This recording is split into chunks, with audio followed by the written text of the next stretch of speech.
وَلْتَكُنْ مِنْكُمْ أُمَّةٌ يَدْعُونَ إِلَى الْخَيْرِ وَيَأْمُرُونَ بِالْمَعْرُوفِ وَيَنْهَوْنَ عَنِ الْمُنْكَرِ وَأُولَئِكَ هُمُ الْمُفْلِحُونَ.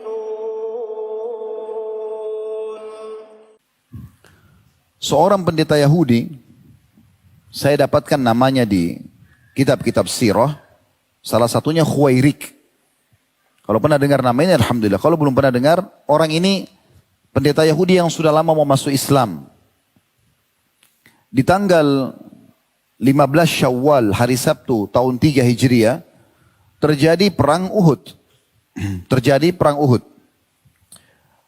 Waktu utusan Nabi SAW keliling, lalu mengajak orang-orang untuk berjihad pada saat itu karena pasukan Quraisy sudah mendekati gerbang utamanya kota Madinah di dekat Uhud, maka Khuwairik dengar panggilan itu. Dia pun segera naik ke atas menara benteng Yahudi, karena waktu itu ada 3 suku Yahudi, Kainuqa, Nadir dan Quraidah di kota Madinah. Maka dia naik ke salah satu benteng itu lalu dia teriak mengatakan, "Wahai kaum Yahudi, kalian tahu ini Muhammad adalah utusan Allah. Kakek-kakek kalian dulu pindah dan hijrah ke kota ini, itu karena tahu dalam kitab Taurat disebutkan ini adalah mahjarun Nabi. Ini kota yang akan hijrah Nabi terakhir. Kenapa kalian tidak mau beriman? Semua cirinya ke Nabi terakhir ada pada orang ini." Mereka bilang orang-orang Yahudi, "Kami tidak mau karena dia bukan dari Bani Israel." Ini alasan. Israel nama lainnya Nabi Yakub. Karena setelah Nabi Yakub, nabi-nabi datang dari keturunan beliau. Yusuf, ya, Musa, Harun, Daud, Sulaiman, Ilyasa, Zakaria, Yahya, ya, Isa, Ayub dan seterusnya. Semua ini alaihissalam dari keturunan Yakub, dikatakan nabi-nabi Bani Israel. Nanti terakhir baru keluar dari keturunan Ismail, ya, Nabi Muhammad alaihissalam. Mereka bilang bukan dari Bani Israel, kami tidak mau beriman. Tapi ini alasan saja. Kemudian Khuwairik mengatakan, kalau begitu dalam kitab Taurat kalian menemukan ada wahyu, kalau ada nabi di satu lokasi yang berbeda dengan nabi yang sedang berada di lokasi kita, berperang dan berjihad, memanggil, kita harus membelanya. Kenapa Khuwairik bilang ini teman-teman? Karena sebelum Nabi Muhammad SAW, nabi-nabi itu hidup sezaman.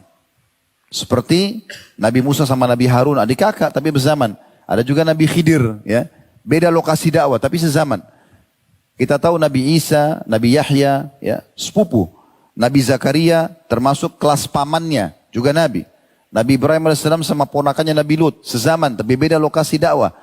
Jadi dalam kitab Taurat itu ada informasi, kalau ada Nabi lain di lokasi lain memanggil jihad, maka kita wajib membantunya. Tapi karena waktu itu hari Sabtu, orang-orang Yahudi bilang hari ini hari Sabtu. Hari kita muliakan, kita tidak mau berperang.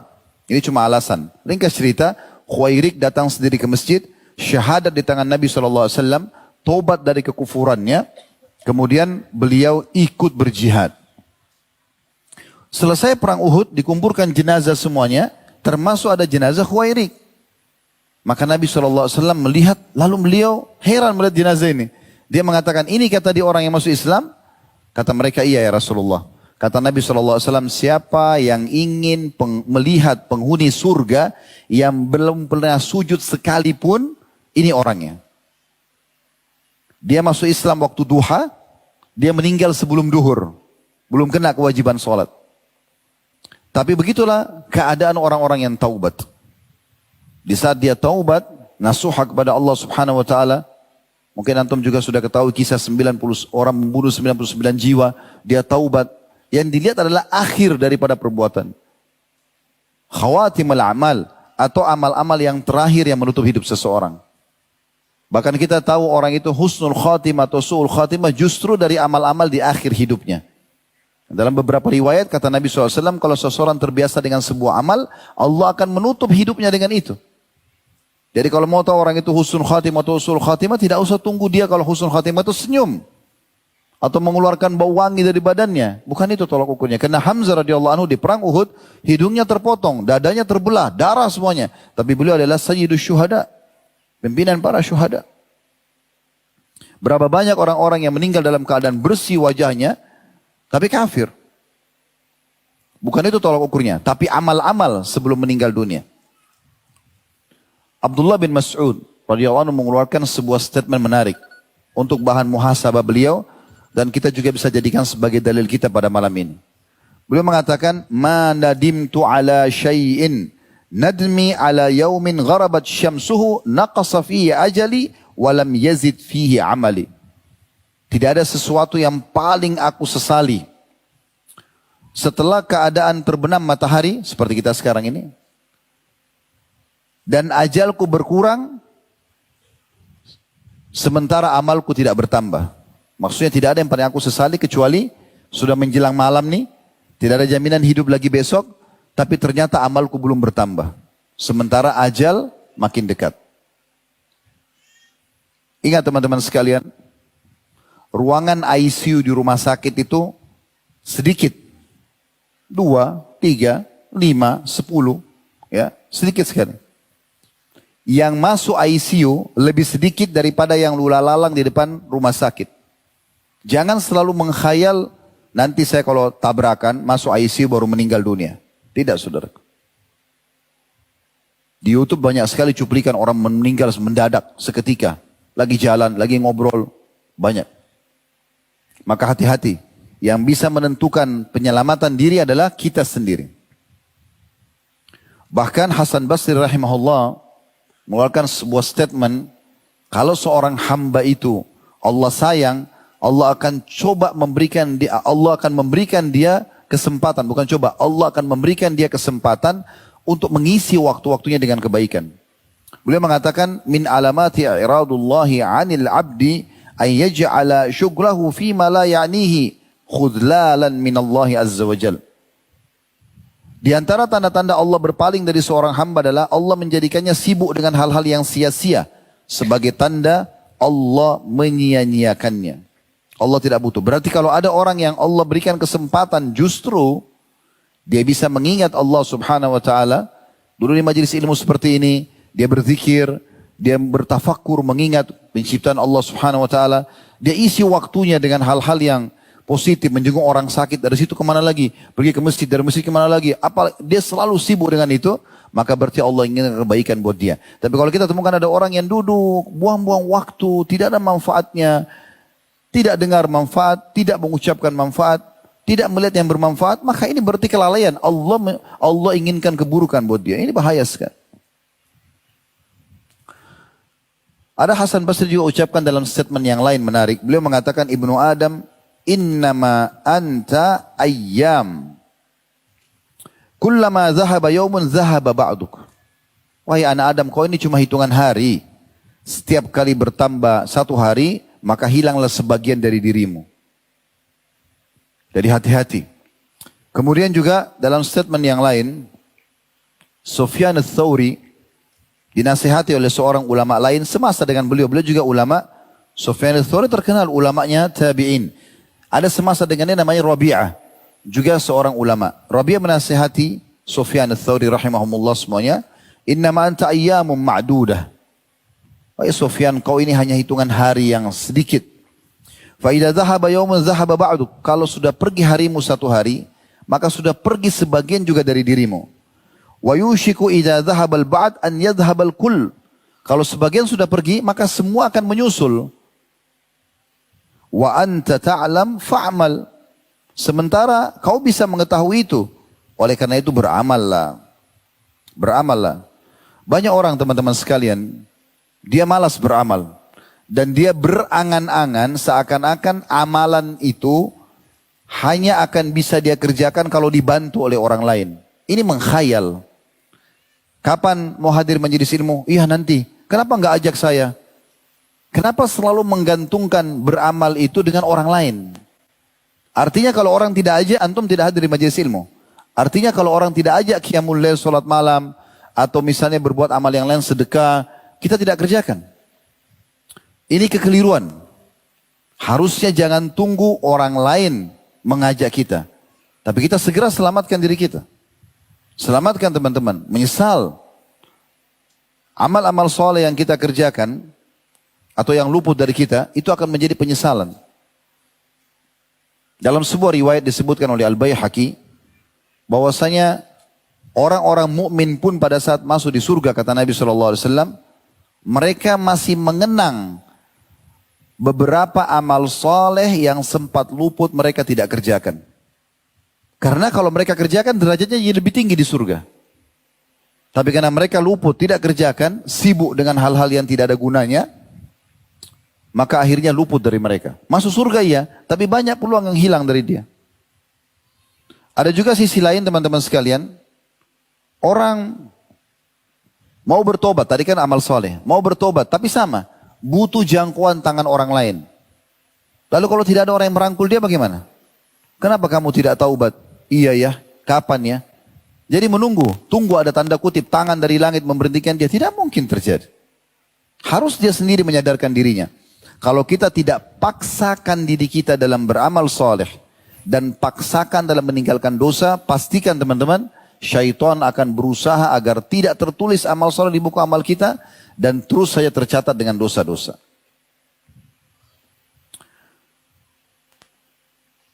Abdullah bin Abdul Malik menceritakan tentang ayahnya. Abdul Malik seorang yang masyhur ahli ibadah. Dia bilang, saya dengan saudara saya kalau lagi jalan dengan ayah kami, setiap kali kami jalan di satu tempat, pasti ayah kami mengatakan, bacalah zikir ini sampai di pohon itu. Lalu kami berzikir. Tiba di pohon sana, ayah kami mengatakan, bacalah zikir ini sampai di pohon sana. Terus sampai kami pulang ke dari tujuan kami. Jadi tidak pernah ada waktu di mana tidak ada zikrullah. Begitu mereka memaksimalkan waktu mereka. Teman-teman sekalian, Nabi SAW bersabda dalam sebuah hadis yang diriwayatkan Muslim, nomor 1715. Inna Allah yarda lakum thalathan. Sesungguhnya Allah ridho kepada kalian dengan 3 hal. Wa yakrahu lakum thalathan. Dan dia pun membenci 3 hal dari kalian. Fayarda lakum an ta'buduhu wa la tusyriku bihi syai'a. Kalau yang ia ridhohi pertama dari 3 itu adalah kalian selalu menyembahnya. Selalu sibuk dari ibadah ke ibadah yang lain. Dari ketundukan kepada ketundukan lain. Kepatuhan kepada kepatuhan yang lain. Dan jangan sampai kalian menyekutukannya dengan sesuatu apapun. Yang kedua, wa an ta'tasimu bihablillahi jami'a. Berpegang teguhlah pada tali Allah. Ya. Dan tidak boleh berpecah-pecah. Berada di bawah bahtera namanya ukhuwah. Berjalan di atas itu. Saling mengingatkan kalau salah, saling mendukung kalau benar. Wa yakrah lakum. Jadi tadi 2 itu adalah ta'tasimu bihablillahi jami'a. Yang ketiga adalah wala tafarraku. Jadi 3 hal itu yang diridhoi oleh Allah Subhanahu wa taala. Yang dibenci wa yakrah lakum qila wa qal. Dan Allah sangat benci 3 hal. Yang pertama adalah berkata sesuatu yang tidak punya sumber atau tidak ada manfaatnya. Kata orang itu, saya dengar seperti ini dan itu, tapi tidak ada manfaatnya. Nggak ada manfaat ilmunya, bukan zikrullah, bukan syukur, nggak ada. Ada orang begitu. Bahkan ada orang bersahabat, bertahun-tahun itu aja ceritanya. Diulang-ulangi. Dulu waktu kita masih SD, dulu waktu kita masih SMA, dulu waktu kita tinggal di kompleks sana, terus manfaatnya apa? Kalau antum mau sebutkan sekali cukup. Kalau begitu mubah, kenapa diulang-ulangi? Kenapa nggak diganti dengan hal yang bermanfaat? Supaya buku amal kita terisi. Maka Allah benci yang pertama, qil wa qal. Suka berkata ini dan itu tapi tidak jelas sumbernya. Dan juga yang kedua adalah wa kathratus su'al. Dan juga banyak bertanya. Tapi bukan tujuannya karena ilmu ya. Maksudnya, contoh misalnya antum hadir di pengajian begini, ada orang, insya Allah di sini tidak ada, tapi ini contoh saja. Ada orang, dilihat orang di sebelahnya, bajunya bagus. Merek apa bajunya? Beli di mana? Kalau dia mau beli oke. Tapi kalau tidak mau beli, semua apa yang orang pakai, semua orang apa, gerak-gerik orang semua ditanggapi. Pernah lihat orang seperti ini? Ada ya? Saya pernah lihat orang begitu tuh. Hampir semua ditanggapin sama dia. Apa saja yang dilihat ditanggapin. Dan tidak ada gunanya, nggak ada manfaatnya. Membuang waktu. Daripada itu berzikir. Bersyukur, beristighfar gitu kan. Hasan Basri rahimahullah pernah mengantar jenazah. Lalu beliau berzikir. Tapi berdiri sendiri saja. Ada satu anak muda di sebelahnya tanya, wahai imam, kenapa anda berzikir? Beliau mengatakan, wahai anak muda, berzikirlah. Karena yang sedang kita antar sekarang sudah tidak bisa berzikir.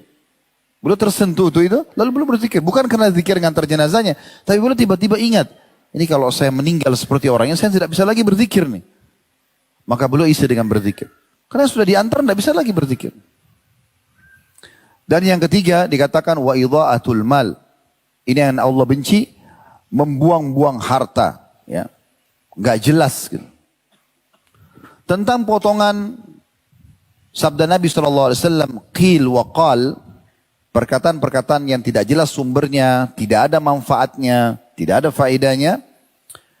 Dinukil perkataan Imam Malik rahimahullah oleh Ibnu Battal, wa huwal iktharu minal kalami wal irjaf. Banyak bicara dan menyebarkan berita yang membuat orang takut, atau mungkin membuat orang kagum, atau membuat orang tertawa. Tapi nggak ada gunanya, nggak ada manfaat. Hanya sebatas saja cari simpati orang. Ya. Itu maksud dari qil wa qal yang Allah tidak suka. Nahwa qaulun nas, seperti perkataan sebagian orang. Atau fulana atau fulanun kada wa mana'a kada wal khawdu fima la ya'ni. Seperti orang bilang si fulan memberi ini dan dia tidak dapat itu. Begitu pula maksudnya adalah menceburkan diri dalam sesuatu yang tidak bermanfaat. Jadi kalau misalnya ada orang nih dibicarakan di satu majelis, si fulan itu kemarin tidak diterima kerja. Baik. Terus antum ikut tanggapin. Oh iya, ada juga teman saya tidak diterima kerja. Terus pertanyaan sederhana, manfaatnya apa? Apa manfaatnya? Di buku amal dicatat gak ini? Bermanfaat gak? Itu masalahnya. Daripada antum tanggapin sesuatu yang kosong begitu, oh si fulan tidak diterima kerjanya. Ya sudah, gak ada manfaatnya, antum diam saja. Gak usah ikut-ikutan. Kalau memang harus ada di majelis itu. Daripada kita ikut timpali itu, sama. Dia juga kosong, kita juga kosong. Gak ada gunanya. Tanggapin rumah orang, tanggapin helm orang, tanggapin mobil orang. Di lampu merah, kalau lagi lampu merah, daripada lihat mobil orang mereknya apa, ya, dia pakai helm apa, zikrullah. Gitu kan. Banyak bisa kita lakukan. Dengarkan ceramah. Ya. Ibnu Hajar rahimahullah mengatakan, hikayatu aqawilun nas wal bahthi anha. Masuk dalam istilah qal dan qil yang Allah benci tadi, perkataan yang tidak jelas, gak ada sumbernya, gak ada manfaatnya, adalah menceritakan perkataan orang yang banyak. Apa saja dinukil sama dia juga ikut-ikutan. Lalu dia sibuk membahasnya. Padahal tidak ada gunanya bahasan itu. Kama yuqal, seperti kalau diucapkan, qala fulanu kada, wa qila anhu kada, mimma yakrahu hikayatahu anhu. Seperti misalnya kata beliau, seseorang mengatakan si fulan berkata seperti ini, dan atau seperti itu. Dan sebenarnya hal itu tidak disukai sebagai bahan cerita. Imam Nawawi rahimahullah menanggapi dalam syarah Sahih Muslimnya tentang qil dan qal yang Allah tidak suka ini, al-khawdu fi akhbarin nas. Sibuk menceburkan diri dalam berita-berita yang dibicarakan oleh manusia. Wahikayat ma la ya'ni min ahwalihim wa tasarrufatihim. Ya. Dan menukil berita-berita tentang manusia dalam hal-hal yang tidak bermanfaat. Seperti banyak membicarakan aktivitas mereka atau gerak-gerik mereka. Ya. Seperti itu. Jadi tidak ada manfaatnya. Kita coba dengarkan teman-teman sekalian. Beberapa sikap dari para salafus saleh, bagaimana mereka coba memaksimalkan waktu mereka. Dan bagaimana sebenarnya mereka merasa penting sekali dan pelit dengan waktunya. Pelit. Dinukil dari Sa'id Al-Hariri, beliau mengatakan para salaf ketika berada di waktu siang sibuk memenuhi hajat-hajat mereka yang dibutuhkan dari mencari nafkah. Kalau dibutuhkan, beliau cari nafkah. Para kaum laki-laki karena butuh untuk itu dan diwajibkan. Dan memperbaiki kehidupan mereka. Sedangkan di sore hari atau masuk malam hari, maka mereka dalam keadaan beribadah tanpa berhenti. Bahkan di saat tidur pun mereka niatkan untuk memberikan hak badan sehingga bernilai ibadah. Dinukil dari kitab Hilya al-Awliya ya. Jilid 6 halaman 200. Kemudian juga dinukil Amr bin Dinar rahimahullah. Beliau membagi malamnya menjadi 3. Sepertiganya dipakai tidur, sepertiganya berdiskusi, sepertiganya sholat malam. Diskusi masalah ilmiah ya. Imam Nawawi rahimahullah, kalau tidur malam, itu beliau tidur sambil berdiri. Salah satu dinukil kisah beliau. Meninggal belum 40 tahun kurang lebih ya. Karya ilmiahnya banyak sekali. Tapi beliau kalau dinukil pernah saya dapat kisahnya, beliau kalau mau tidur sambil berdiri, sandar di dinding, kakinya satu diangkat, ya, disandarkan telapak kakinya di dinding, satunya berdiri menopang dia. Sambil pegang kitab dan tidur. Begitu bangun baca kitab. Dan beliau menghabiskan setiap hari membaca 13 kitab di 13 guru. Tema yang berbeda. Jadi kalau antum hadir satu kali begini, beliau 13 guru 13 kitab yang berbeda setiap hari. Mungkin orang bilang, masa ada waktu sih? Iya, Allah bisa berikan keberkahan. Coba renungi teman-teman. Dalam sebuah riwayat dikatakan, Utsman bin Affan radhiyallahu anhu pernah mengkhatam Al-Quran 30 juz di rakaat terakhir witir. Yang antum biasa baca Qulhuwallahu ahad itu. Ya.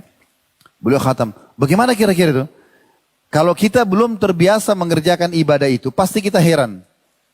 Kok bisa? Masa sih? Karena kita belum mendapatkan keberkahan daripada ibadah itu.